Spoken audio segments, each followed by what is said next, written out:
Fantastic. Okay. Thank you everyone for tuning in for today's Human Performance webinar. Really excited to have Matt Tuttle from the Denver Nuggets joining us today to talk about athlete engagement and coach buy-in. My name's Marcus Colby. I'm a sports science consultant for Fusion Sport. Would have met some of you over the time. Wherever you are in the world, we hope you're safe and healthy. And thanks again for tuning in. I've also got my colleague, Brandon Yach, on the call today as well. Brandon recently doing a lot more work with the Nuggets, which has been good. Has extensive experience working in the MLB and with a number of our NBA clients. So happy to have him also on this call. And he'll be fielding any questions that you have throughout this webinar. And we'll field them at the end of the session and look to put Matt on the spot essentially. Without further ado, I'm gonna hand over to Matt Tuttle, physical therapist at the Denver Nuggets, and put the onus on him to give us a little background run of his career to date and his current role as well. Over to you, Matt. I appreciate it, Marcus. So my background, I'm a PT. Initially, I did my doctoral work at Upstate Medical in Syracuse, New York. Went on to do a sports residency in North Carolina, where I was working with professional soccer and then Special Forces, U.S. Army off of Fort Bragg.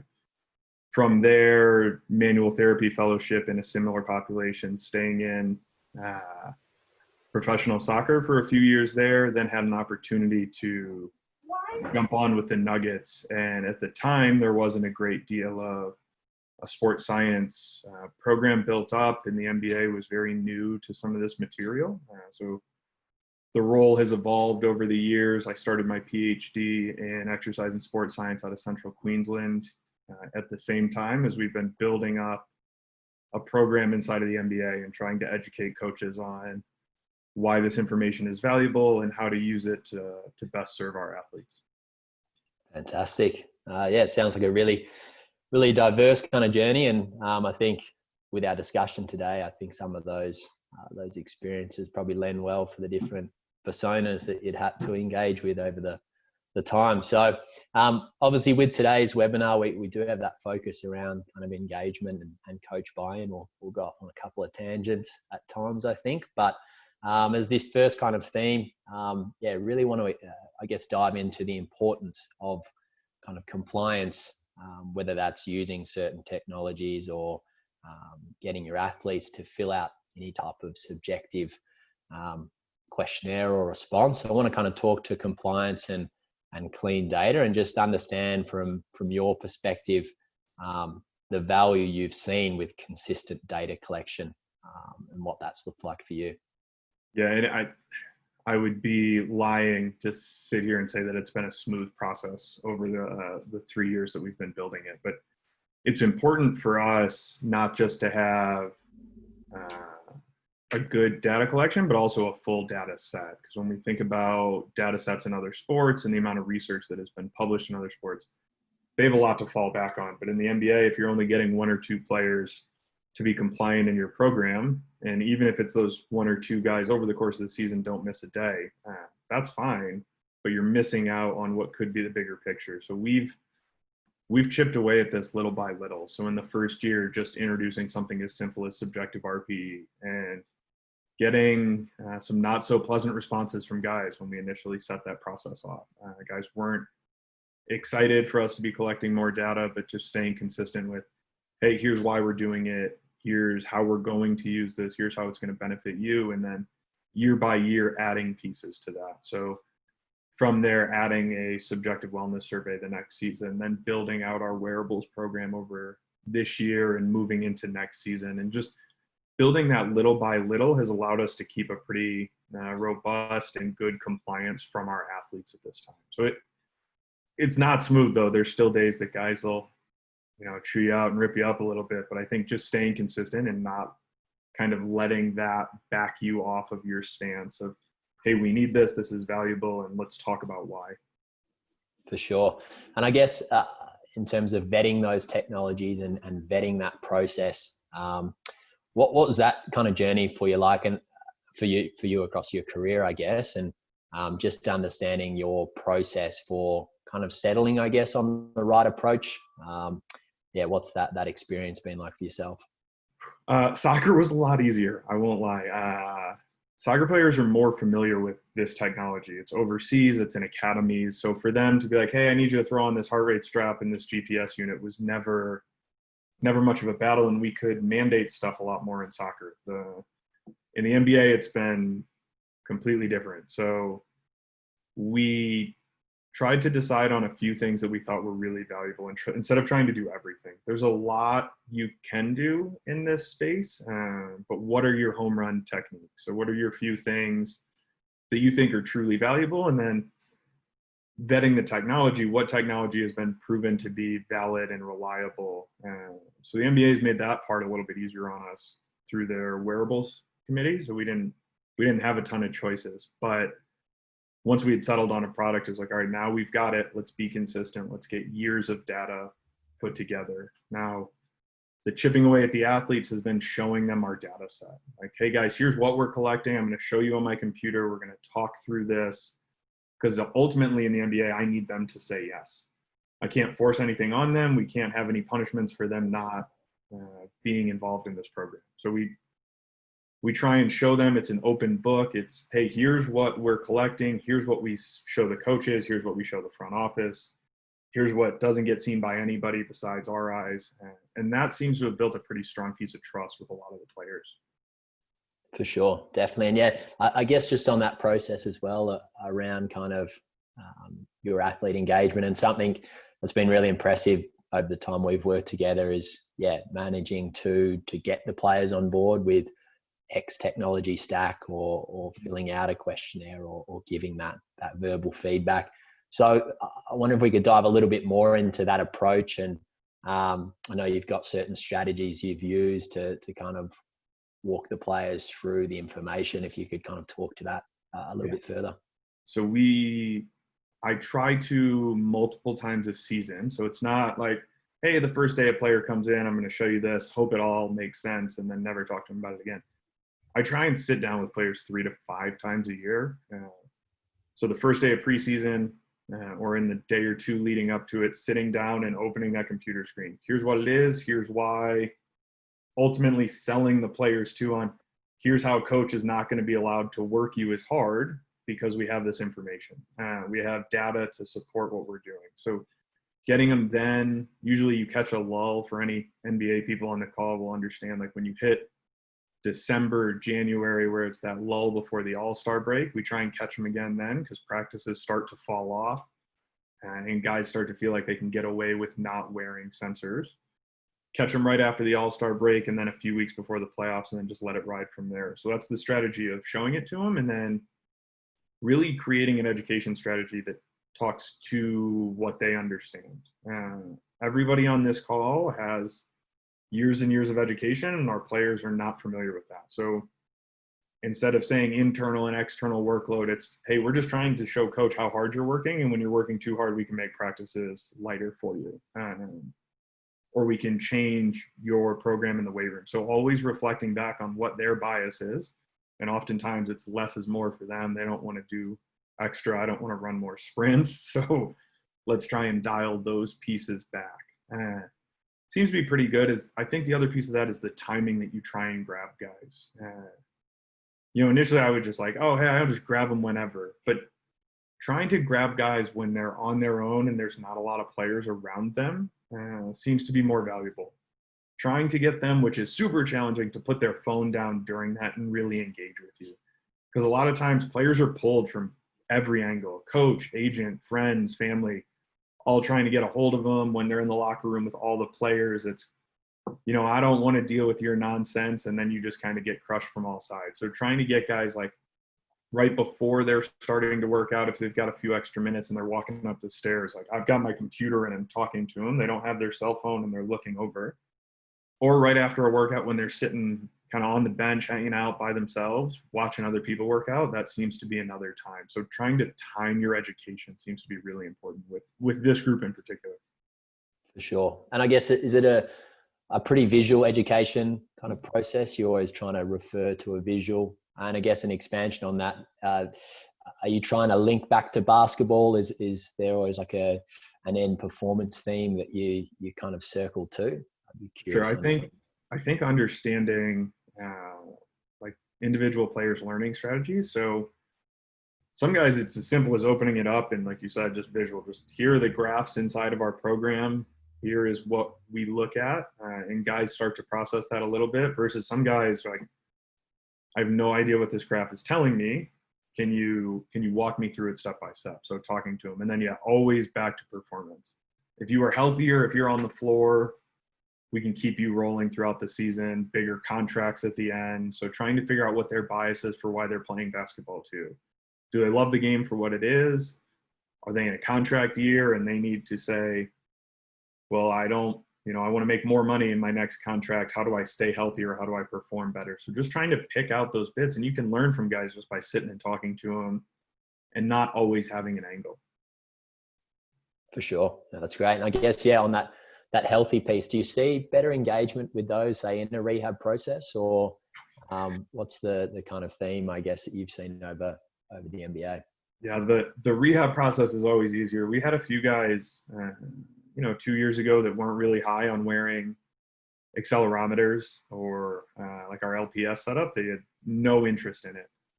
Unfortunately, you have like a hamstring injury or a soft tissue injury or even some bigger stuff. Now you can say, hey, in your ramp up, we want everything to be X% higher per day, per week, per time, like whatever you choose your timeframes are.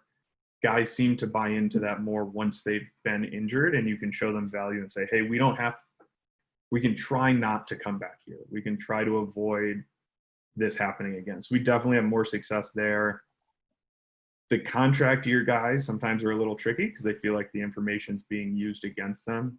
So again, just that one's been big on, here's what the coaches get, and we'll show it later, but this is all they get. They are not getting specific information. So we keep a lot of it kind of housed to ourselves as well. And they know that. And that level of trust, I think, has been supportive too, because they're more fearful of the front office and coaches using this stuff than us. For sure. No, that's great. Awesome. So I guess those conversations you've had with athletes, I'm going to kind of pivot slightly to the coaching side of things. I think as practitioners, sports scientists, whatever your role is in an organization, you're always trying to find a way to influence the program with this information stream. So what have the conversations been like early on with coaches and your initiatives, and then I guess in more recent times as well with the kind of success you've had? It's this is probably a harder story than the players. I think I would have thought it would be the other way around. I would have thought the players would have been really like, I'm not doing this, vulgar term, get out of here. But like, the coaches have been harder. There's a very old school mentality inside the NBA of, we roll the ball out and we play basketball. We hoop. This is how we do it. So chipping away at the coaches has been more challenging. We've really had to dive into building separate educational material, and I could pull some of that up on my computer as well. So in the reports we're giving them, they have to be thorough enough that there's information there that they find valuable. But at first, I think I was overshooting what the coaches would understand or what the coaches would know. So I had to look in the mirror at myself and be like, why is this not going well? Why are they not accepting this information, angry at times? And I realized it felt probably to them like I was stepping on their feet. I was pushing the boundaries of what my role really was. And then I was using language that they weren't familiar with, which was, again, on me. So I actually built out like an educational textbook, like 8 pages, spiral bound, laminated it, printed it off, gave it to every coach in the building. Everybody in the front office got a copy of it. And that created a lot more conversation, which was good. So once that conversation started rolling, it's like, okay, here's why. I'm not trying to be mean, just trying to live inside these parameters. I'm not taking your job. And once those walls were broken down, we started to get a lot more progression. And we're able to go from not just providing data and being reflective of what had happened, but now being proactive of here's what we're thinking for the week. Here's what we're thinking for the month, the year. And it's not perfect. by any stretch. There's still days that the coach is like, I don't want to talk to you, go away. And we've got bigger things to worry about. There's a game tonight and all that stuff. But those educational materials outside of just folding open my computer were a big piece for the coaches. For sure. No, that's a really good point, and something we often kind of talk to with any type of reporting process is, finding the right language, terminology, ways that anyone could digest that information. So, the textbook and making it official seems like a good kind of approach to put it on the table. I guess in terms of the challenges with the different personas you've had or worked with over soccer and basketball, special forces. So I know we spoke previously to this, but I guess I'd put it like two ways, I guess, if we're being binary. Maybe an analytical minded coach, someone that does want to dive into this information, potentially can even go too far. And then the more human first kind of old school coach, where it's a feel, it's a smell, it's a look. What are some of the challenges you've had with those two different personas? And I guess, how do you kind of chip away and overcome those type of personalities? That's a great question. The analytical one is the one that is probably harder at times because they think they know a lot. And it's not to say that they don't. But again, everybody on this call has a different level of education. Master's degrees, PhDs, doctoral degrees in something, that we understand this material on a really deep level. The coaches think they have that understanding after you've gone through it a couple of times. And like, well, now we don't need it. Like, we know what we're doing. Hard day, easy day, hard day, easy day. Got it. We're fine. So they take more reps, it feels like. Like, here's why. Let's dive a little deeper, and giving them piece by piece of information of like, here's layer one, here's layer two, and then chipping away. And eventually those guys are like, okay, cool, I've got enough. And they'll tell you. So that's been helpful, but those can end up taking a lot of time. So after practice, stopping into a coach's office and spending 30 minutes in there, walking through the material from that day too, seems to be helpful, because there's some recency bias to what they're feeling. The old school coaches, I've just tried to put stuff in their terms. So instead of saying workload, internal, external, RPE, it's comparing our workloads from a practice to, hey, here's what it would be for a player who played 36 minutes in a game. They played 2 games upstairs because of how long we went or how hard we went. And they're like, oh, got it, right? Like, those are terms that coaches can understand. Or guys are beat up from last night. We can't, we're playing 3 games in 4 nights. Let's not play 4 games in 4 nights because we're going to have a hard practice, and showing them how that works. So that just like fell back on the education, but coaches in that space seem to get it as long as you use basketball terms. They seem to be pretty cool about it. For sure. No, that's great. And yet another example, we'll circle back with that kind of game equivalent metric that you've used over time. So it definitely resonates. I guess the other point that we've kind of spoken to previously is kind of the fatigue associated with this information, whether it is seeing a report daily, weekly, monthly, whatever that may be, but just even that information overload or that fatigue. So are there certain cues when you may be feeding too much information, or and you're risking potentially the impact of that information by constantly feeding it in? Yeah, I mean, the real obvious one is when coaches get hot and angry with you like the players do. It's like, okay, not today. I get it. I think understanding the timing and the stressors that are on coaches. So coaches, like, we don't deal with the stress that those guys do. And it's just admitting it. They have a lot more challenges. So if we've had even what some of us would consider like, that wasn't a bad, like, we still lost, but it wasn't a terrible loss. We didn't get blown out. Like, I'm taking 24 or 48 hours before I put anything else in a coach's hand. That has been helpful, because at first, again, I thought everybody was as interested in this material as I am, and that wasn't the case. So that piece has been helpful, the timing of it. The fatigue, I would say also, like, when we relate it back to the players, you can see guys like, oh, my accelerometer fell out. Like, dude, it didn't fall off. Like, you just didn't want to do it today. Or you're like, oh yeah, I filled that survey out on the iPad, and you go back and look and it's not there. So when it starts feeling like people are just like either lying to you or they're distracted as soon as you start talking, it's like quick to their phone, or coaches are still working on their computers and not making eye contact, just taking those cues of like, all right, hey, when you have 10 minutes of your own time, come find me because I can always make 10 minutes for you.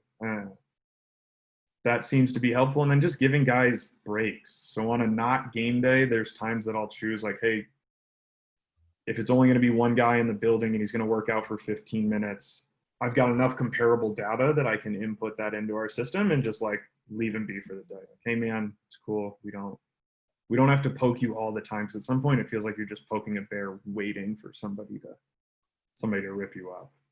For sure. I feel you.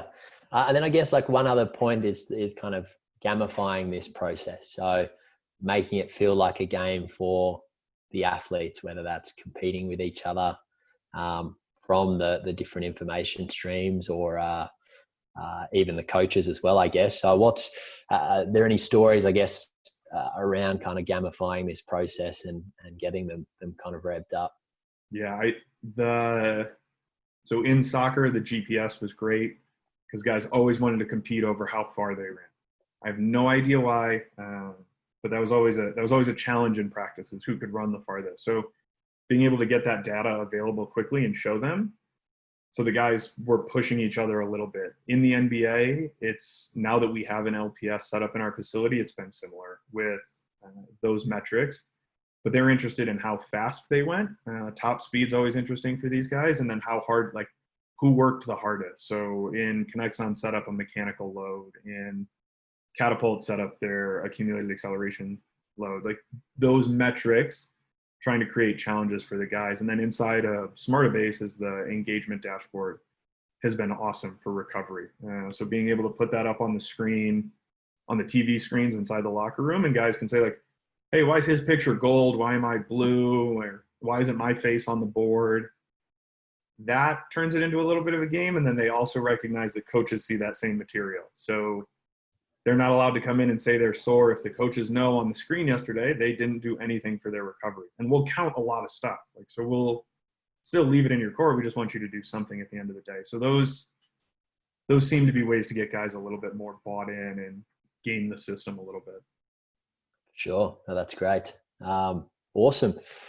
So I guess just to kind of dive into the data visualization side of things, one example we spoke of was going through that coach report and kind of showing a bit of a preview in our demo environment, but with some of your concepts of what you've developed over time. And I know we've spoke to some of these examples, the game equivalent, for example, and yeah, just show how you've laid this out. And I'll actually get you to drive in just a moment. I'll share my screen through that actual dashboard and probably just provide some context to what we're looking at here. Just let me know when my screen's up. Yeah, that's perfect. Awesome. So I can just jump in if you want me to. Yeah, of course, go for it.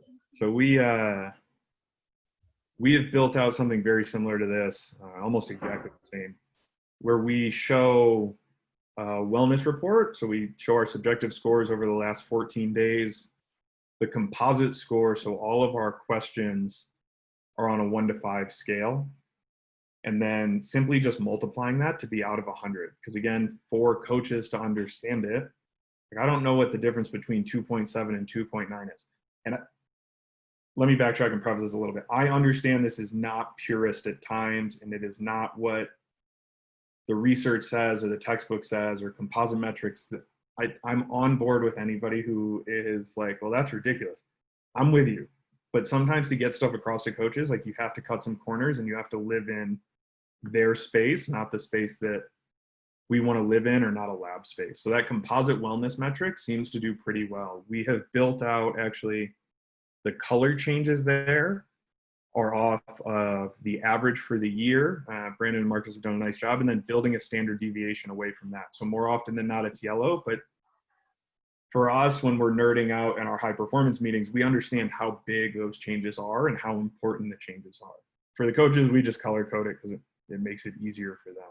So again, it's not a perfect metric, but coaches can see change over time. And we've had success here trying to regulate intensity of practice with this metric a little bit. And then moving down, because again, they're like, so this is forwarded out to the coaches each day. Something as simple as an RPE. This one has created interesting discussion amongst the coaches. Some coaches think it's a fun metric. So if the players had fun, the number's lower. And if the players didn't have fun, the number's higher. That has taken a lot of discussion with coaches that this is a valid and reliable metric that has been used in sports for a long time. And until we have heart rate monitors as reliably as we want, we're going to live with this. So we use that, and then we build out our subjective workload. Coaches have seen, and again, I'll pull it up after this, ranges for what these expectations are for a hard practice, a moderate practice, or an easy practice. And then the player load metric is just their accelerometer load or their LPS load. The interesting one here, again, fully understand it's not a good metric or it's not perfect. I built this player load equivalent metric where we take the average load for a starter over 30 minutes for us last year. So last year for us, our starters averaged 30 minutes a game. Took that mechanical load for a game and we compare that daily of how hard mechanically was a practice, was a shooting session, was a workout session, to what their game intensity is. So coaches can see this game load equivalent. Initially, this went terribly. I got a lot of chewing out about not understanding what basketball looked like and not knowing what a game is. With education, we have chipped away at that and talked to them about, hey, here's why we picked 30 minutes. We understand that some of the high speed stuff and the low speed stuff is different. We're just trying to give you information to work with. It's gone better, and we'll update it next year. We'll probably go to closer to 34 or 35 minutes just because that's what our starters are starting to play now. But I think if you don't absolutely hate composite metrics, and I would used to want to die on that sword. Like, I'm not, breaking the science to make coaches happy, but I have switched now completely to I need to make the coaches happy to get any of this information across. So that's that metric. And then scrolling down is kind of what we see. The coaches don't get this material. We've talked about giving it to them, but feel like it would be overwhelming for them. There's probably too much data here for them to dive into. But they get a status, which is input by our director of sports med.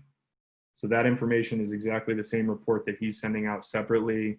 Most recent wellness, what their workloads look like across all of those fields, and then still using an acute to chronic. I understand there's a lot of debate over this. I'm not the guy who's going to say it's the end all be all. It's not. There's other metrics that matter. But sometimes it's nice just to see it, or sometimes we've caught information that, maybe gets lost in the weeds about a player who's been working, like our developmental guys who may be working really hard and we're not keeping as close of an eye on.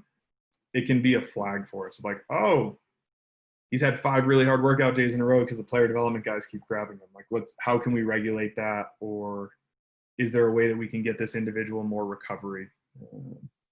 Which is another one that we keep a pretty close eye on as well.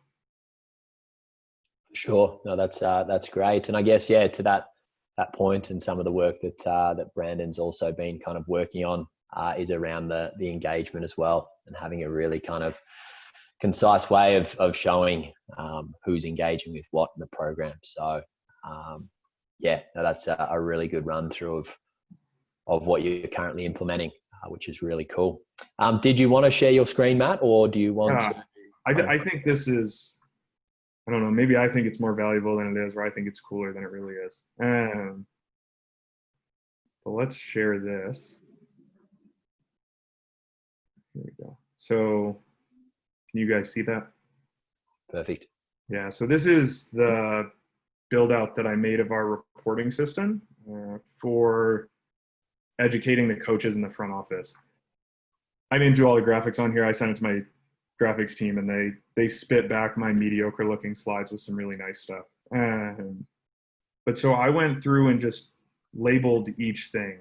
Stuff as simple as why are these athletes selected together? So we'll break down starters, rotation guys, and developmental guys across these metrics. So even just explaining, hey, here's why this group is selected, and here's why we are consistent about that, and just labeling each one of these. And I think went fairly well. Then we broke them down even further into what is RPE, what is a subjective load, what is a mechanical load.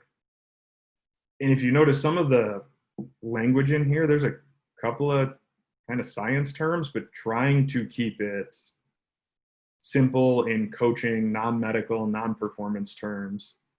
Like I even had to put physiological in parentheses because I wasn't sure how that would go, if people would understand it.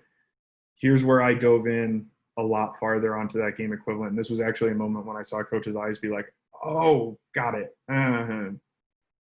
And giving them some metrics that they feel like they can understand in mile per hour and percentages. Again, understanding that these probably aren't the best metrics.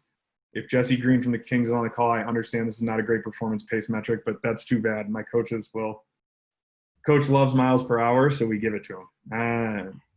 But stuff just this simple, and then like we build out our daily schedule, and we included that in here as well. So I tried to run through most of what our programming looks like, and why we do it inside of our sports science sphere. Here's where we were talking about a little bit on them understanding the ranges. At first, I thought about just firing this information out as a PDF, but I knew it wouldn't get looked at. I knew it wasn't going to be helpful. But when I laminated it, drop it on their desk, and you spend 10 minutes talking through it and flipping through each page, guys start to think a little bit more about how this works. This is another one that we battled a lot. I'm not sure why that, this must be the first copy. It's taking up some words there, but showing them like a duration versus intensity. Coaches didn't understand this. They didn't understand that like, hey, we could do light drills, but if we're on the floor for 3 hours, it's still going to be a really hard day on the guys. Or even if you guys go really, really hard, if in a short duration, like there's not a lot of wiggle room. What you guys think is short is different from what is actually short. So again, understanding the science isn't perfect. It's not going to make like your purists happy. It's not lab friendly.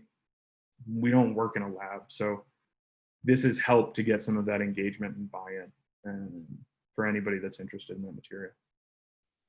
That's great. No, yeah, really appreciate the look in there in terms of the breakdown. And I think, even though there's a lot of probably scientific people out there wanting to have very specific terms or questionnaires or approaches, I think that, human first element and putting it in a way that they can digest is critical. Let me not run Jesse Green over completely because he already fired back at me in a text message. He understands speed, but there's better metrics for performance pace that we can all nerd out on, and some of his stuff that I've stolen that is cool. But for coaches, we got to keep it really simple. For sure.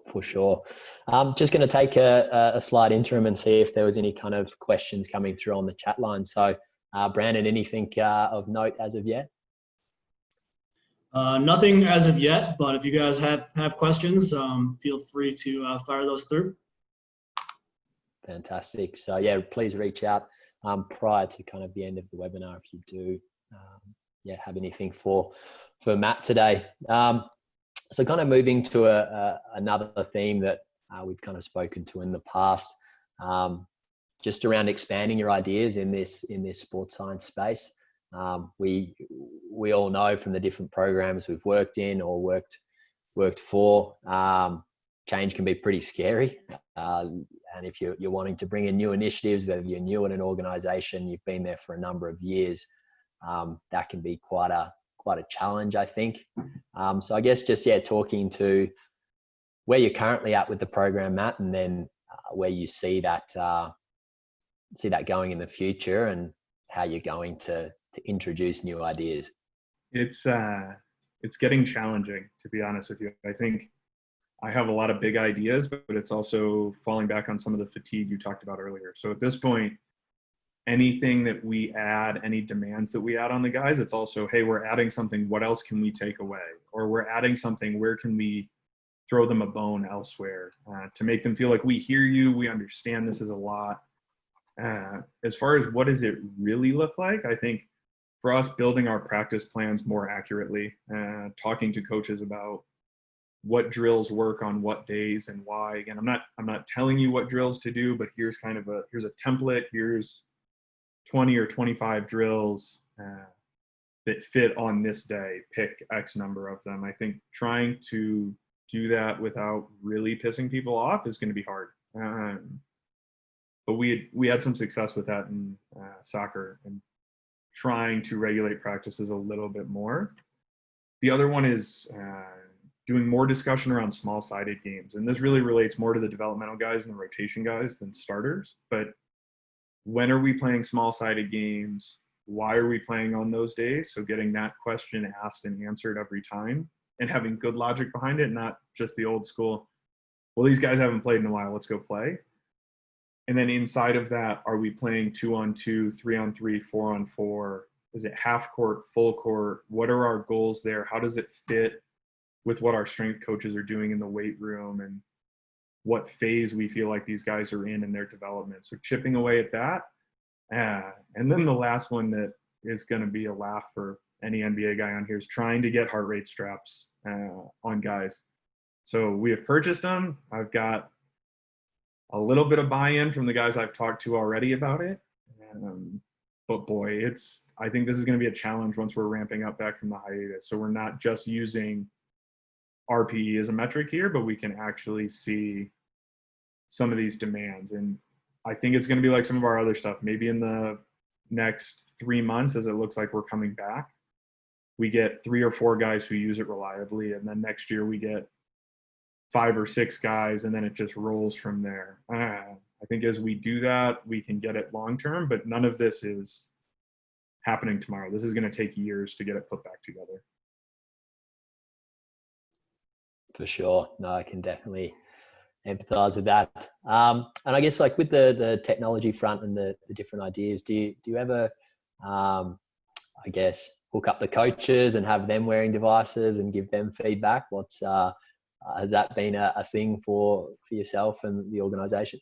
Yeah, we've had some fun with that actually. So when our coaches are reffing scrimmages or pickup, we'll throw a sensor on them. Or I've had coaches ask me like, hey, I'm going to go run shuttles upstairs. Can you put a sensor on me so I see how hard it is? So these numbers make more sense to me.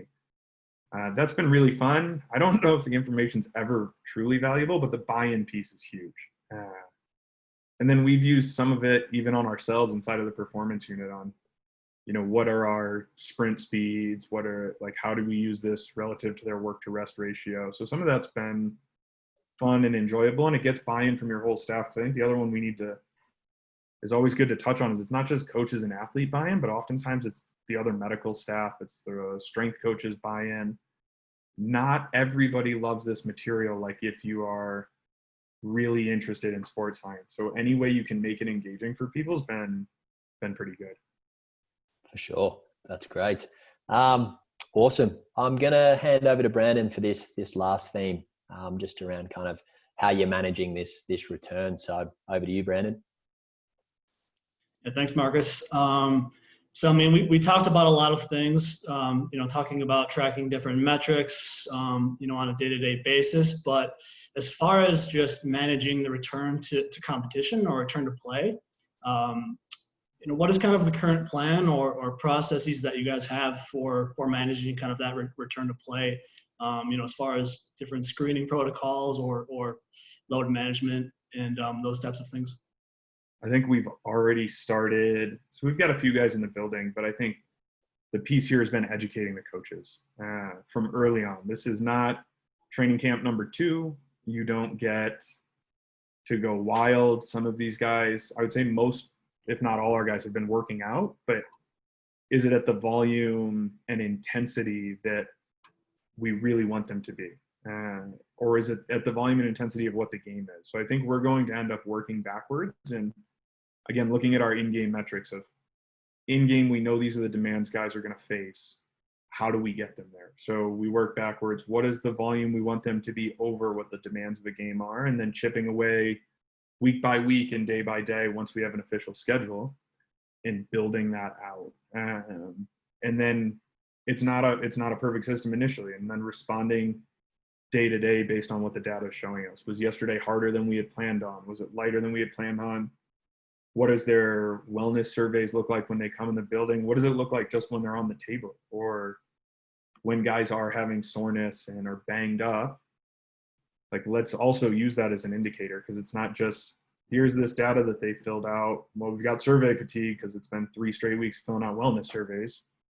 Now guys are just marking down the middle. What else do we see to adjust that schedule? So we'll build out a full schedule for the coaches and then adjust it on a week-to-week basis. For sure. Yeah, no matter what the process is, it sounds like you have to be adaptive, for sure. Well, I think we've got some time for a few questions.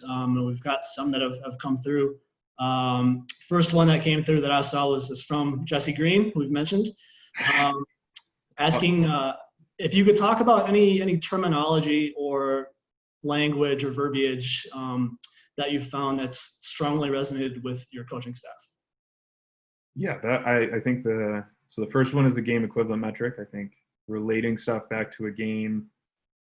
I think never trying to describe workload as internal and external. I try to avoid that with our coaches. So some of it's an avoidance strategy for language.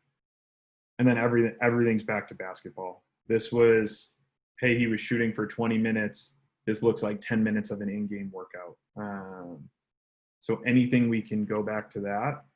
And then I think he says language, and my brain went to body language for a minute too. It's just like timing that education for them, or the language that you're using and the way you're presenting yourself in that moment has also been valuable. So Jesse, I don't know if it answers your question perfectly, but any basketball stuff for basketball coaches is my answer. That's great. We've got a next question. We've talked about collecting things like wellness and some subjective measures, but currently, do you guys use any technology to determine that readiness on a daily basis?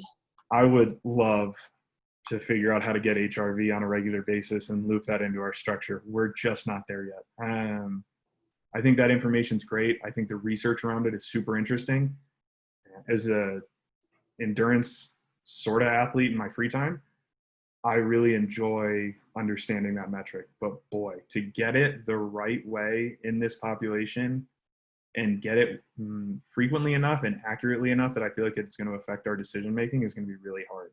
So right now we're not using anything like any true technology the moment they walk inside the door, but it's something it's always on our radar. We've had a lot of phone calls about how could we do it or why should we do it. Definitely.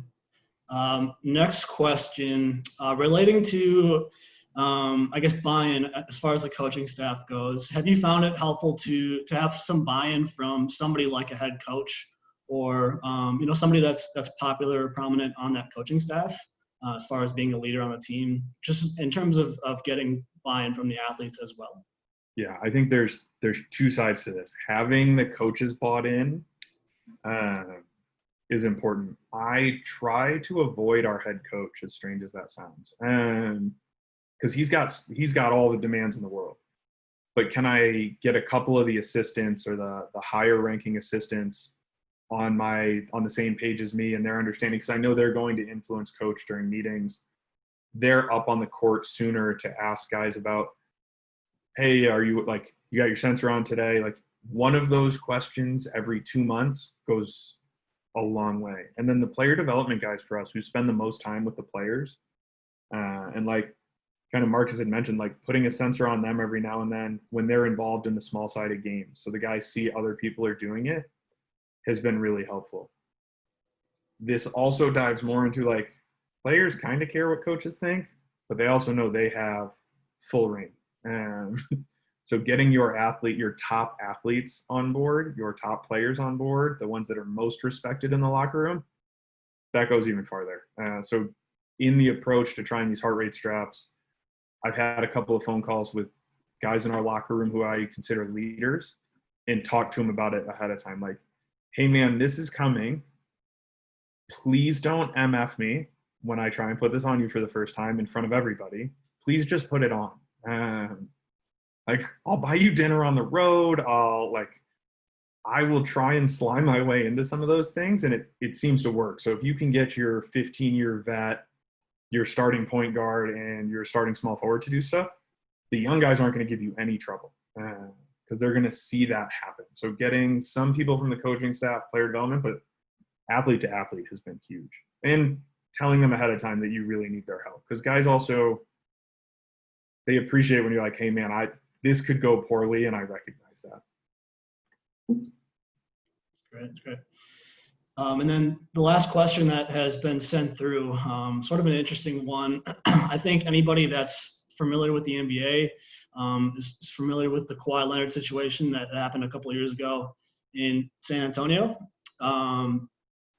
So this question, or I guess maybe even from the past year pertaining with the Toronto Raptors, do you think the kind of the successful delivery of quote unquote load management for Kawhi during that championship run had any effect on like the coach's staff's understanding of volume, intensity, frequency, and some of those metrics and how they might relate to performance or recovery?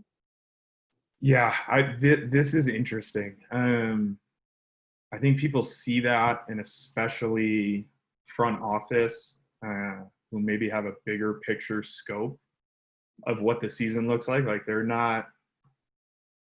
more concerned of what do the playoffs look like? Is everybody healthy come the playoffs? That's been an interesting conversation. Some of the coaches as well of, hey, you know, can we get a guy some rest here or there, or why? And our philosophy as a staff is like, let's keep game day holy. Let's manage workload on off days. Let's manage workload through recovery strategies.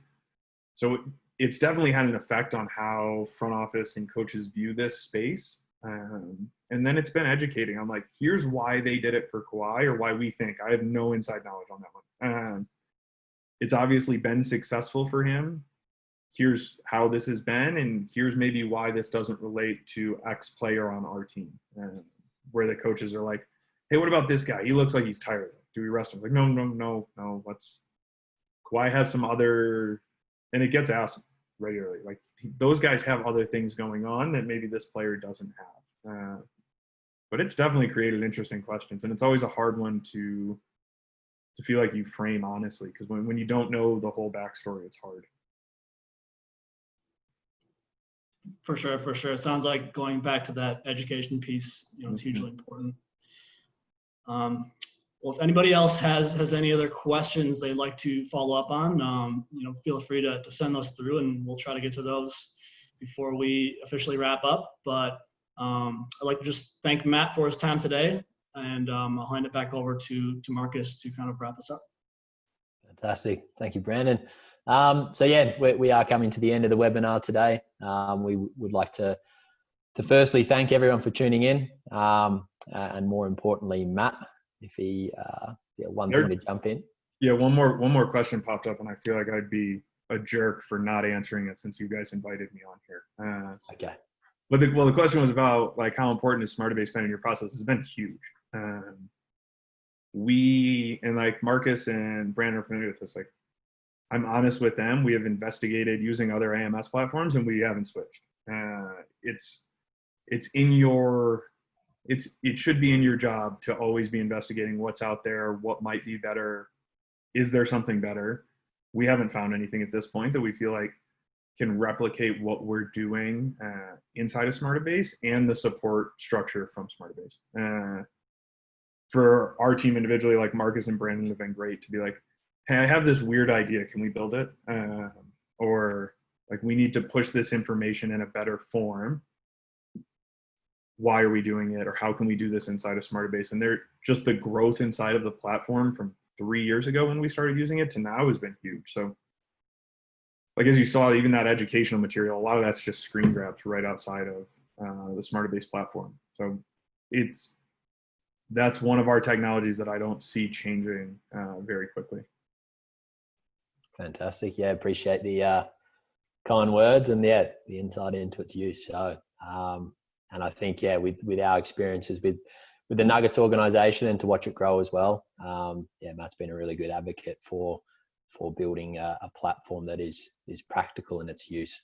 So we've really enjoyed that partnership over time. Fantastic. So I guess, to wrap up today, if you didn't catch this whole webinar or you have come in late, there will be a recording sent out, which would be great. You can also find the webinar and the rest of our previous webinar series at fusionsport.com/professional-development or via the Fusion Sport website under the Learn tab. If you do have any topics, if you're on the line and you would like to have these explored further, please send them through. There will be kind of suggestions in this this post-webinar survey. We'd love to get your feedback. And then finally, I want to say a big thank you to Matt for taking time out today to join us and have this discussion. It's been really insightful in that respect. If you do want to kind of follow Matt, potentially get in contact, you can do so via his Twitter and Instagram at Tuttle, DPT. So you can catch him there. Finally, thank you, Brandon, for also joining us, providing those insights. Good to get you on the line as well. And stay tuned for any upcoming webinars via our socials and other avenues. Thank you again. Thanks, guys.